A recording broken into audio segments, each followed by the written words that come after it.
గొల్లపూడికి లేకపోతే ఎనికేపాడికి ఆయన వచ్చి వాక్యం చెప్పినప్పుడు చాలా ఆత్మలు బలపరచబడ్డాయి. ఎప్పుడు అంటూ ఉండేవాళ్ళు, అయ్యగారి వాక్యం మేము మర్చిపోలేకపోతున్నాం. ఒక దైవజనుడు ఈ లోకములో పరిచర్య చేయాలంటే లుదియమ్మ అత్తయ్య పాత్ర ఎంతో ఉందండి.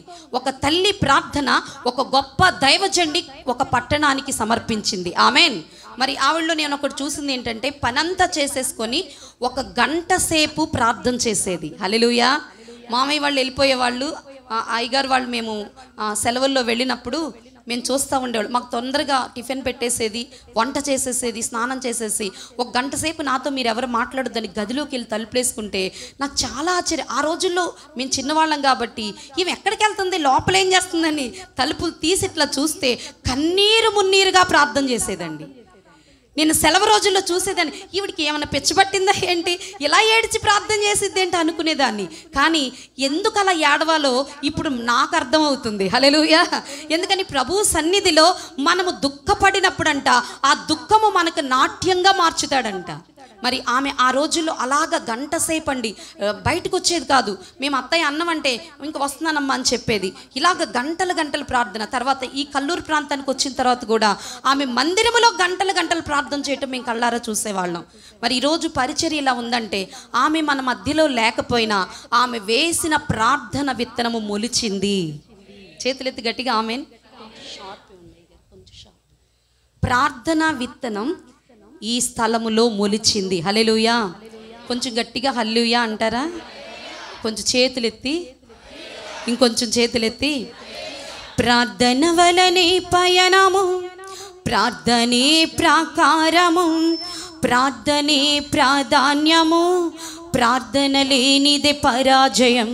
ప్రార్థన వలనే పయనము, ప్రార్థనే ప్రాకారము, ప్రార్థనే ప్రాధాన్యము, ప్రార్థన లేనిది. అందరు చెప్దాం. ప్రభువా ప్రార్థన నేర్పయ్యా, ప్రార్థించకుండా నేనుండలేనయా. ప్రభువా ప్రార్థన నేర్పయ్యా, ప్రార్థించకుండా నేనుండలేనయా. నీ పాదాలు తడపకుండా నా పయనం సాగదయా. నీ పాదాలు తడపకుండా నా పయనం సాగదయా. ప్రార్థన వలనే పయనము, ప్రార్థనే ప్రాకారము, ప్రార్థనే ప్రాధాన్యము, ప్రార్థన లేనిదే పరాజయం. గట్టిగా హల్లెలూయా. లుదియమ్మ అత్తయ్య వేసినటువంటి విత్తనాలు ఎలా మొలుస్తున్నాయో ఇప్పుడు మనకు అర్థమవుతుంది. ఆమె పరలోకంలో పరదేశంలో నిత్య విశ్రాంతిలో ఆమె ఉంది. ఆమెన్.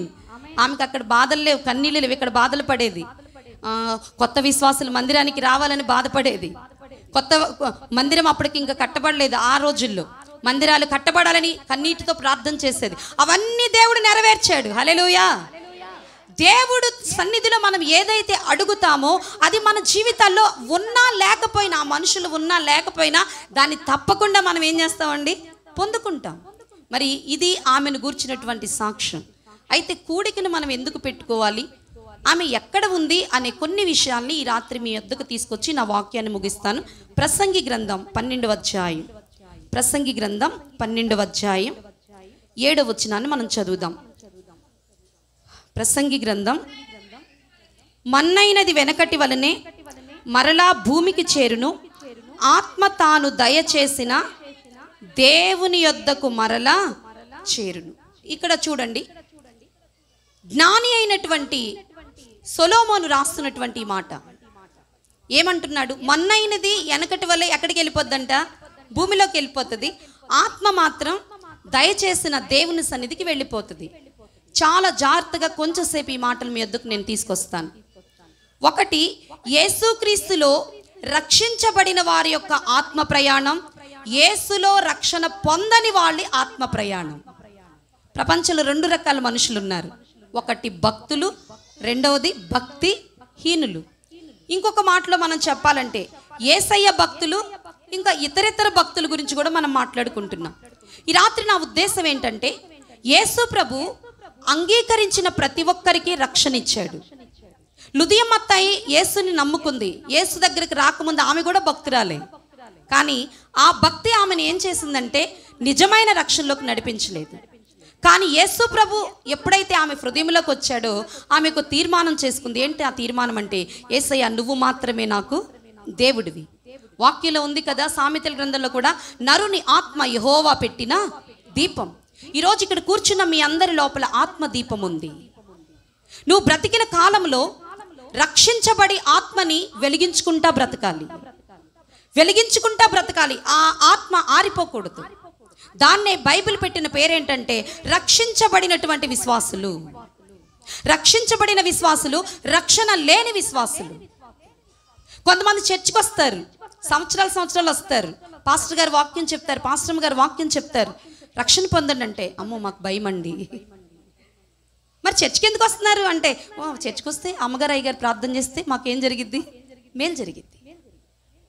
మేము మేలుల కోసం వస్తాం కానీ రక్షణ కోసం రాము.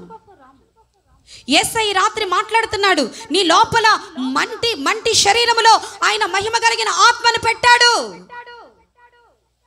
ఆ ఆత్మ ఏదో ఒక రోజు దేవుడి దగ్గరికి వెళ్తుంది. కానీ వెళ్లే ముందు నువ్వు దాన్ని సిద్ధపరచుకోవాలి. ఆమేన్. ఎలా సిద్ధపరచుకోవాలి? యేసుని అంగీకరించాలి. ఆయన తప్ప వేరొక దేవుడు లేడు. నీ లోపల ఉన్న ఆత్మకి పాపం అనే మాలిన్యం పట్టింది. ఆ మాలిన్యాన్ని కడిగివేయటానికే దేవాతి దేవుడైన ప్రభు మనిషిగా వచ్చి సిలువ మీద నీ కోసం ప్రాణం పెట్టాడు. హల్లెలూయా. ఇప్పుడు యేసయ్యను నువ్వు అంగీకరిస్తే ఆయన సిలువ మీద కార్చిన పరిశుద్ధ రక్తం నీ ఆత్మకున్న పాపాన్ని కడిగివేస్తుంది. ఎప్పుడైతే ఆత్మకున్న పాపం కడిగివేయబడుతుందో నువ్వు యేసయ్య బిడ్డగా మార్చబడతావు. అందుకే బైబిల్ అంటుంది, భూలోకములో మనం బ్రతికి ఉండగానే యేసుని మన దేవుడిగా నమ్మాలి.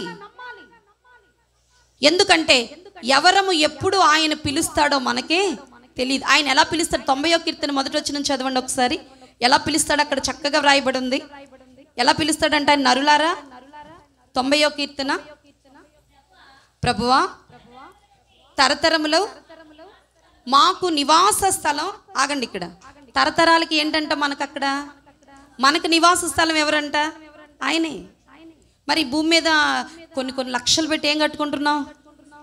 అమ్మ కట్టుకోవద్దని నా ఉద్దేశం కాదు, మీరు మంచిగా కట్టుకోండి. 20 లక్షలు కాదు, 1 కోటి రూపాయలు పెట్టి కట్టండి. అందులో ఉంటారా? ఉండరు. ఒక 70 సంవత్సరాలు ఉంటారు. ఆ తర్వాత మీ పిల్లల్ని పిలిచి, అరే నేను ఇక్కడే ఉంటాను, కుదరదు. ఒకడు అనుకున్నాడంట, నేను భూమి మీద 2-3 పనులు చేయాలి, బాగా తినాలి, బాగా సుఖపడాలి, బాగా ఏం చేయాలి? సంపాదించాలి. ఇదే ఇక నాకు ఈ 3 కావాలనుకున్నాడంట. ఒకరోజు సంపాదించి అన్ని కూడా కొట్లులో కూర్చుకున్నాడంట. వెళ్ళగలిగిన వస్త్రాలు, మంచి బట్టలు మనం వేసుకోవాలి, ఎందుకంటే మన దేవుడు మంచివాడు. కానీ వస్త్రాల మీదే ఇంట్రెస్ట్ ఉండకూడదు. భూ సంబంధమైన వస్త్రాల మీద ఇంట్రెస్ట్. భూమి మీద మనం జీవిస్తున్నాం కాబట్టి అందరి ముందు మంచిగా ఉండాలి, ఎందుకంటే మన దేవుడు మంచివాడు. కానీ మంచితనం ఇక్కడ లేదు. కోకొల్లలో మంచితనం పరలోకంలో ఉంది, దాని వైపు కూడా చూడాలి. ఆమేన్. అతను అనుకున్నాడంట, నేను కొట్టలో కూర్చుకోవాలి, బాగా తినాలి, బాగా సుఖపడాలి. కొట్లన్నీ నిండిపోయినాయి అంట. దేంతో? ధాన్యంతో. వాడు ఒక రోజు అట్లా టూర్ లాగా వేసాడంట. చూసి కట్టించిన కొట్లన్నీ చూసి మురిసిపోయాడంట. అబ్బా, కొట్లు అసలు ఎంత ఖాళీ లేకుండా నేను పండించిన పంట అంతా కూడా దేంట్లో పెట్టాను? ఈ కొట్లో పెట్టేశాను అని చెప్పేసి ఇంటికి వెళ్ళిపోయి చక్కగా విశ్రాంతి తీసుకుంటా తన లోపల ఉన్న ఆత్మతో, ప్రాణంతో మాట్లాడుకుంటున్నాడంట. నా ప్రాణమా, అందరూ అనుకోండి ఒకసారి, మీ ప్రాణమా ఎందుకన్నారు మరి? అంటే అనమంటే అనేస్తారు, అయ్యగారులు అమ్మగారు లేదనమంటే. అతను అనుకుంటున్నాడు, నా ప్రాణమా తిను, ఎందుకంటే నీకోసం కొట్లు కట్టించాను, నీకోసం ఎంతోమంది రైతుల్ని పెట్టి, ఇదిగో నా ప్రాణం కోసం, నేను తినటం కోసం, నేను తృప్తి పొందటం కోసం ఆ కొట్లన్నీ నింపేసుకున్నాను. నా ప్రాణమా తిను, త్రాగు. ఏం చేయాలి? ఇప్పుడు ప్రపంచం అంతా ఈ 3 విధానాల్లోనూ వెళ్తుంది. తినటమే, త్రాగడమే, సుఖపడటం. ఈ రాత్రి దేవుని వాక్యం మనతో హెచ్చరిక చేస్తుందండి. ప్రాణము మనది కాదు. మన శరీరాన్ని ప్రేమించి ఆయన ఆత్మ దీపాన్ని మన లోపల పెట్టాడు. ఎప్పుడైతే ప్రాణంతో ఈ 3 మాటలు అన్నాడో పైనుంచి ఒక స్వరం అంటుందంట, వెర్రివాడా. ఏమనండి? ఏం పేరు పెట్టాడు? పరలోకంలో నుంచి తండ్రి అతన్ని పిలుస్తున్నాడు, వెర్రివాడా. ఎరా పిచ్చమ కూడా, నీ ప్రాణం అంటరా, ఇప్పుడే నీ ప్రాణాన్ని తీసేసుకుంటున్నా. ఈ మాటని బట్టి మనకు అర్థం అవ్వాల్సింది ఏంటో తెలుసా? ఈ లోకములో ఏది కూడా మనది కాదు. మీరు కలిగినది ఏదైనా, ఈరోజు మీరు కలిగిన ఆరోగ్యమైన, మీరు కలిగిన ఆయుష్కాలమైన మీది కాదు. దేవుడు కృప చూపాడు. ఆయన కృప చూపితే ఇదిగో ఇలా సజీవులుగా ఉన్నాం. ఆమెన్. వాడితో దేవుడు అంటే, వెర్రివాడా, నా ఆరోగ్యాన్ని పొందుకొని, నా ఆయుష్ను పొందుకొని, నా సమయాన్ని పొందుకొని నువ్వు ఇలా ఎందుకు చేస్తున్నావు? ఈ రాత్రే నీ ప్రాణాన్ని తీసేసుకుంటున్నాను అనగానే ప్రాణం వెళ్ళిపోయి ఎక్కడ పడిపోయిందంట? పాతాళములో. రక్షించబడినటువంటి విశ్వాసం కలిగిన ఆత్మ కాదు అతని ఆత్మ, దేవునికి విరోధముగా తన ఆత్మను నడిపించుకున్నాడు. ఈ జ్ఞాపకార్థ కూడికలో రక్షించబడిన విశ్వాసముతో మన ఆత్మ ప్రయాణము చేయాలి. నీ ఆత్మ ప్రయాణం ఎలా ఉందో ప్రశ్నించుకో.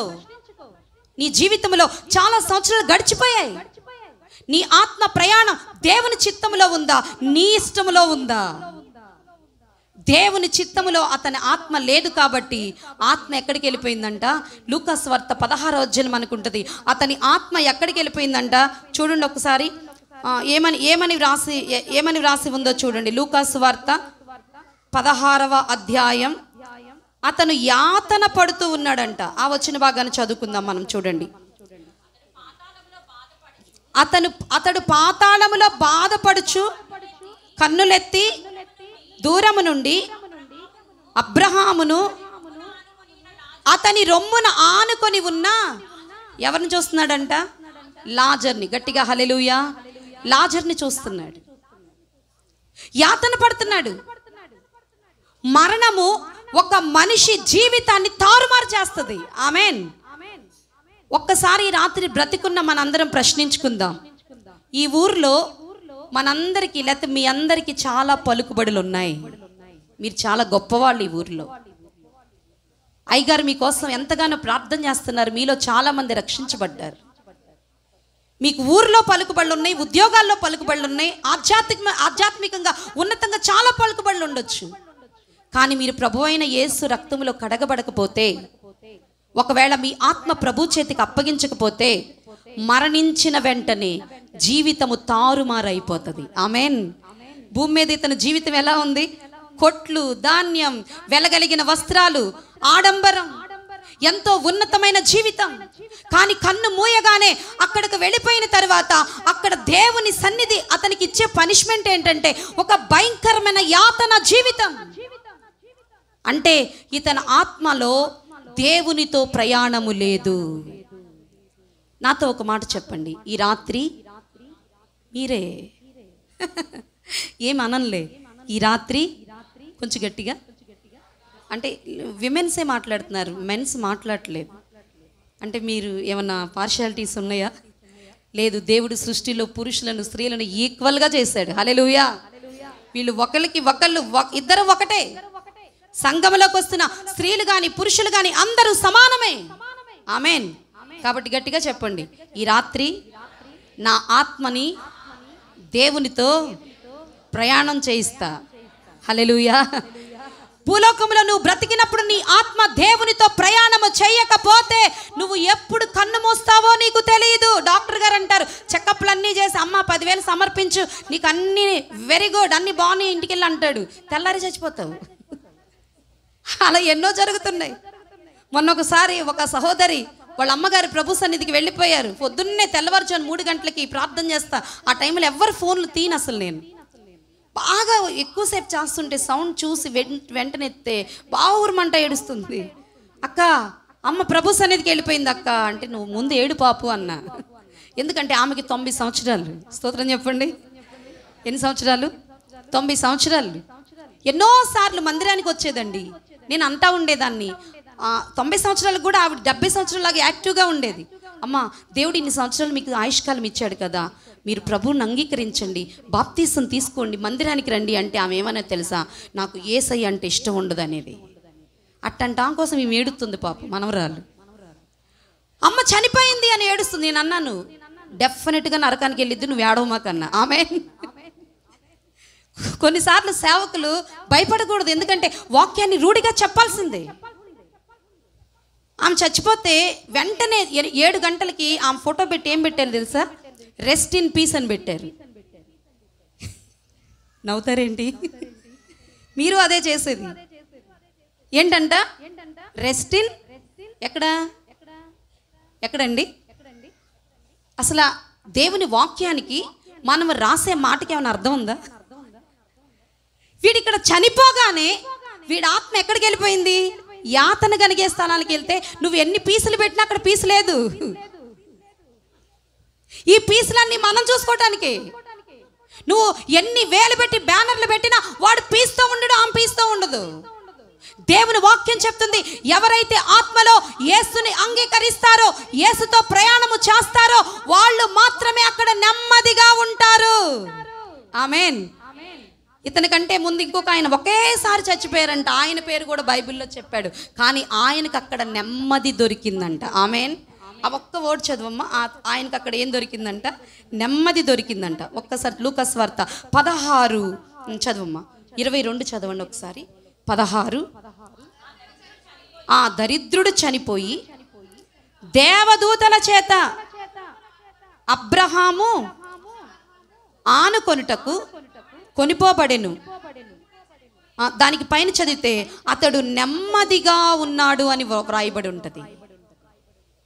ఇప్పుడు చెప్తాను, దేవుడు ఈ భూలోకములో మనము ఎలా ప్రయాణం చేస్తున్నామో ప్రతిరోజు చూస్తున్నాడు. ఆమేన్. దయాకర్ పాస్టర్ గారు ఆదివారమే చూస్తారు మిమ్మల్ని. స్తోత్రం కలుగును గాక. అయ్యగారు అంతే కదా. లేకపోతే మధ్యలో ఉన్న ఉపవాస ప్రార్థనలు ఉంటే, స్తోత్ర కోడికలు ఉంటే, కృతజ్ఞత ఆరాధనలు ఉంటే అప్పుడు మీరు వచ్చి అయ్యగారు వందనాలంటే, అబ్బా నా విశ్వాసాలు ఎంత మంచోళ్ళు, 8ంటికి వచ్చేసారు. అయ్యగారికి అమ్మగారికి తృప్తి ఏంటి? దైవ సేవకులు చెప్పిన టైంకి విశ్వాసాలు వస్తాయి. ఇక మాకు ఆ రోజు అది పెద్ద బూరెల పండుగ అనమాట. ఎందుకంటే మా విశ్వాసాలు కూడా నేను అలాగే నడిపిస్తాను. 7 గంటల కంటే మా వాళ్ళు 6:30కే వచ్చి కూర్చుంటారు. నాకు ఎంత పండగగా ఉంటుందా, నా పిల్లలు ఎంత మంచోళ్ళు. దైవ సేవకుడికి మిమ్మల్ని అప్పగించారు, మీరు వాళ్ళ ఆధ్యాత్మికమైన వాళ్ళ ఆవరణంలో మీరు నడుస్తున్నారు, కానీ వారికి పైగా దేవుడు మిమ్మల్ని చూస్తున్నాడు. ఆమేన్. దేవుడి చిత్తం లేకుండా మీలో ఎవ్వరూ ఇక్కడికి అడుగు పెట్టలేదు. హల్లెలూయా. మిమ్మల్ని దయాకర్ గారు పిలవల, దేవుడు పిలిచాడు, ఆయన చేతి కిందకు వచ్చారు. హల్లెలూయా. మనుషులు ఎవరు పిలిస్తే మీరు రారు. దేవుడు ఇదిగో పలానా సేవకుని దగ్గర ఈ ఆత్మ పెరగాలి, ఈ ఆత్మ ప్రయాణం చేయాలి.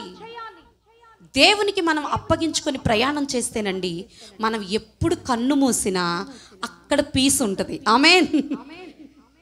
వీడికేమో అక్కడ యాతన.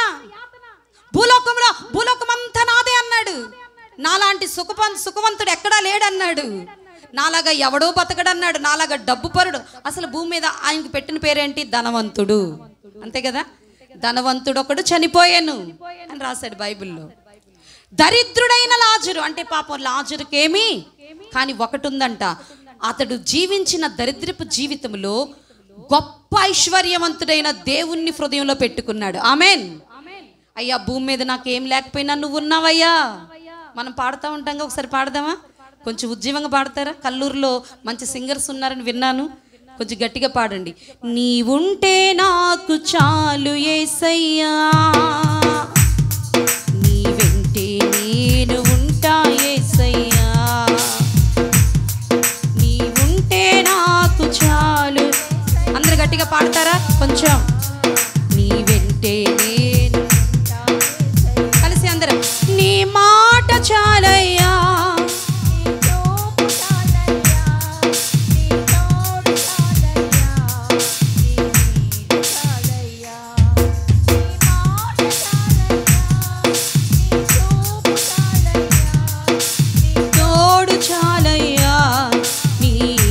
చాలయ్యా, నీవుంటే నాకు చాలు యేసయ్యా.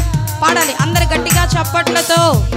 నేను నా యేసయ్యా బ్రతుకునావా పగిలినా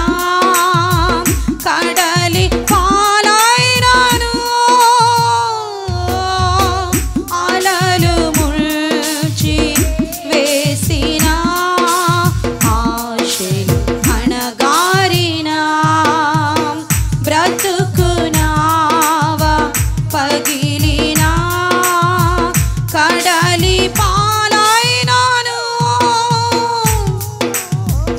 అలలు ముంచి వేసిన ఆశలు అనగా అందరు స్వరమెత్తి నీ మాట చాలయ్యా తోడు చాలయ్యా నీ నీడ చాలయ్యా నీ మాట చాలయ్యా నీ చూపు చాలయ్యా నీ తోడు చాలయ్యా నీ నీడ చాలయ్యా. గట్టిగా హల్లెలూయా స్తోత్రం చెప్పండి కొంచెం గట్టిగా. అందుకనే మనం బ్రతికినటువంటి దినాలని దేవుడు చూస్తున్నాడు అనే భయంతో బ్రతకాలి. ఆమెన్. నేనేం చేస్తున్నానో దేవుడు చూస్తున్నాడు, నేనేం మాట్లాడుతున్నానో దేవుడు చూస్తున్నాడు, నేను మందిరంలో ఎలా ఉంటున్నానో ఎవరు చూస్తున్నారు? దైవజనుని ఎదుట నా విశ్వాసం ఎలా ఉందో దేవుడు చూస్తున్నాడు. ఒక భయముతో మన జీవితాలు కొనసాగాలి. ఎందుకంటే అక్కడ మనకు పీస్ కలగాలి. ఆమేన్. అక్కడ మనకి యాతన కలగకూడదు. వాడు అంటున్నాడు, నేను తండ్రివైన అబ్రహామా, నేను ఇక్కడ యాతన పడుతున్నా, నన్ను కాపాడు, ఏదో ఒకటి చేయి అంటే దేవుడు అంటున్నాడు. అబ్రహాము ఉన్న స్థలములోకి ఎవరు వెళ్ళారంట? లాజరు వెళ్ళాడు. అంటే అర్థం ఏంటో తెలుసా? అక్కడ మన పితరుడైన విశ్వాసులకు తండ్రి అయిన అబ్రహాం అక్కడ ఉన్నాడు. ఆమేన్. అంటే బైబిల్ గ్రంథములో ఉన్న మొట్టమొదటి విశ్వాస వీరుడు అబ్రహాము. యేసు ప్రభుని అంగీకరించిన ప్రతి ఒక్కరిని కూడా అబ్రహాము విశ్వాసముతో బైబిల్ పోల్చింది. అందుకే అబ్రహాముకి సమీపమైనటువంటి విశ్వాసాన్ని అతను కలిగి ఉన్నాడు కాబట్టి అబ్రహాము రొమ్మున ఆనుకున్నాడంట. ఆమేన్. ఈరోజు నీవు నేను భూమి మీద 5 ఎకరాలు కొన్నానండి, ఒక 10 లక్షల పిల్లలకు దాచానండి, మంచిది, మీరు మంచోళ్ళు, అలాగే చెయ్యండి. కానీ దానికంటే ముందు మీరు దేవుని పరదైసులో అబ్రహాము దగ్గర మీరు నిలబడాలి. ఆమేన్. అబ్రహాము ఏ ప్లేస్లో ఉన్నాడో అక్కడ మీ జర్నీ ఉండాలి. దాన్ని మీరు సంపాదించుకోవాలంటే మీరు ఎలా ఉండాలి? ప్రతిరోజు దేవుడి భయముతో ఉండాలి, మందిరంలో భయముతో ఉండాలి, రక్షణ విషయంలో భయముతో ఉండాలి, మీ ప్రవర్తన భయముతో ఉండాలి. మనుషులకి సగం తెలిసి సగం తెలియక ఏదేదో వాగేస్తూ ఉంటారు. అసలు మనుషుల మాటలు మనకు అనవసరం. మన గురి ఎవరి మీద? గట్టిగా హల్లెలూయా. ఎవరి మీద? ఇప్పుడు నీ గురించి మనుషులకు సగం తెలియదు, నీ పక్కన ఉండరు కదా వాళ్ళు, వాళ్ళకి తెలిసింది మాట్లాడుకుంటారు, మాట్లాడుకోనివ్వండి. నీ గురించి పూర్తిగా తెలిసింది ఎవరికి? ఆయన అన్నాడు కదా, నా చిత్తం లేకుండా నీ తల వెంట్రుకల్లో పూర్తి చేయండి. ఒక్కటి కూడా అంటే మరి పొద్దున్నే దువ్విని పెట్టుకోగానే అమ్మగారు ఇంత జుట్టు ఓడుతున్నాను అనమాకండి. దాని అర్థం అది కాదు. నీ జీవితంలో దేవుని ప్రమేయం లేకుండా ఏ సిచ్యువేషన్ కూడా ఆపాదించబడదు. అది కష్టమైనా, నష్టమైనా, శ్రమైనా. నువ్వు దేవుడి భయం క్రింద ఉన్నప్పుడు మనుషులందరినీ ఒక పక్కకు దోసేస్తాడు, అంతే. ఆయన చిత్తమే నీ జీవితంలో జరిగిద్ది. ఈరోజు బ్రతికిన మనం అందరం వేసుకోవాల్సిన ప్రశ్న, ఏదో ఒక రోజు చచ్చిపోతాను. హల్లెలూయా. లుదియమ్మత్తయ్య కోసం మధ్యాహ్నం మా మామయ్య గారు అన్నారు, ఇంకెన్ని సంవత్సరాలు పెట్టాలంటే నేను అన్నా, నువ్వు ఉన్నంతకాలం పెట్టన్నా. ఆమేన్. పెట్టాలి, మనం జ్ఞాపకం చేసుకోవాలి. ఎందుకంటే వాళ్ళు నీతిమంతులుగా వాళ్ళ యొక్క జర్నీని ఆశీర్వాదకరంగా నడిపించారు. నీకు నాకు బ్రతికిన మనకు వాళ్ళకు మోరల్, వాళ్ళ భక్తి, వాళ్ళ ప్రార్థన, వాళ్ళ విశ్వాసం, వాళ్ళ సమర్పణ ఒక మాదిరి మనకి. అంటే మా మామయ్య గారు అన్నారు, సరేలే, స్తోత్రం కలుగును గాక. ఎందుకు? ఇంకొక మాట చెప్తా. అత్త ఎన్ని ప్రార్థనలు ఇక్కడ మనం పెట్టినా అత్తయ్య మన దగ్గరికి రాదు, లుదియమ్మ గారు మన దగ్గరికి రారు, మనం ఆమె దగ్గరికి వెళ్తాం. ఒకసారి ఈ వచనం చదువుతారా? 2 సమూయేలు గ్రంథం 12వ అధ్యాయం. 2వ సమూయేలు గ్రంథం 12వ అధ్యాయం 23వ వచనం చదవండి త్వరగా.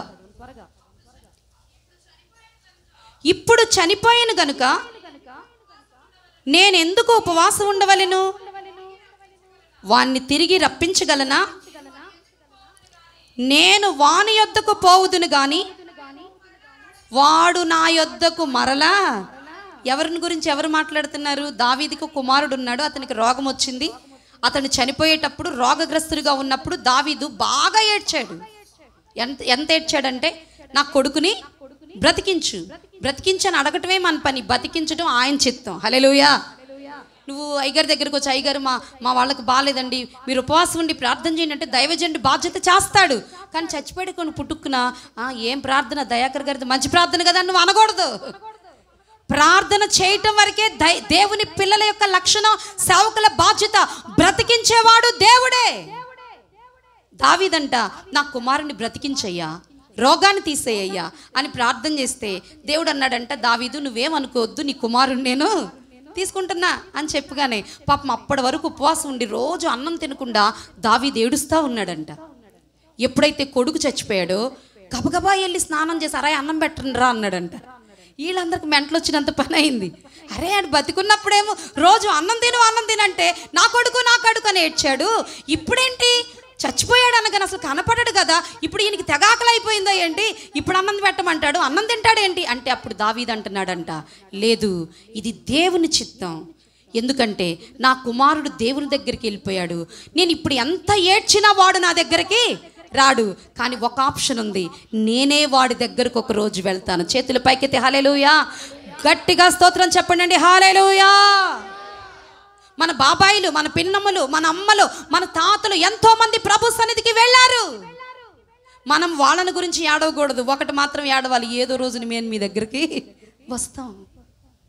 వాళ్ళందరూ మనకు కనపడతారు. రేపు మార్నింగ్ అయ్యగారు అక్కడ చదివిచ్చారు, దెసలోనికీయులకు రాసిన పత్రికలో, ఆయన మేఘాల మీద వచ్చినప్పుడు కడబూరం రోగగానే ఆయన యందు మృతులైన వారు మొదట లేస్తారు. అప్పుడు లుదియమ్మత్తయ్య మనకి కనపడిద్ది. ఆమెన్. అప్పుడు మా అమ్మగారు అక్కడ కనపడతారు, మా నాన్నగారు కనపడతారు, మా తమ్ముడు కనపడతారు. గట్టిగా హల్లెలూయా. యేసుక్రీస్తు యొక్క రాకడ సమాధులలో మన వాళ్ళందరినీ కూడా మనకు చూపించబోతుంది. అందుకే పౌలయ్య గారు అన్నారు, నిరీక్షణ లేని ఇతరులాగా మీరు ఏడవమాకండి. ఒకరోజు మీరు అక్కడికి వెళ్తారు, వాళ్ళు కూడా మీకు కనపడతారు.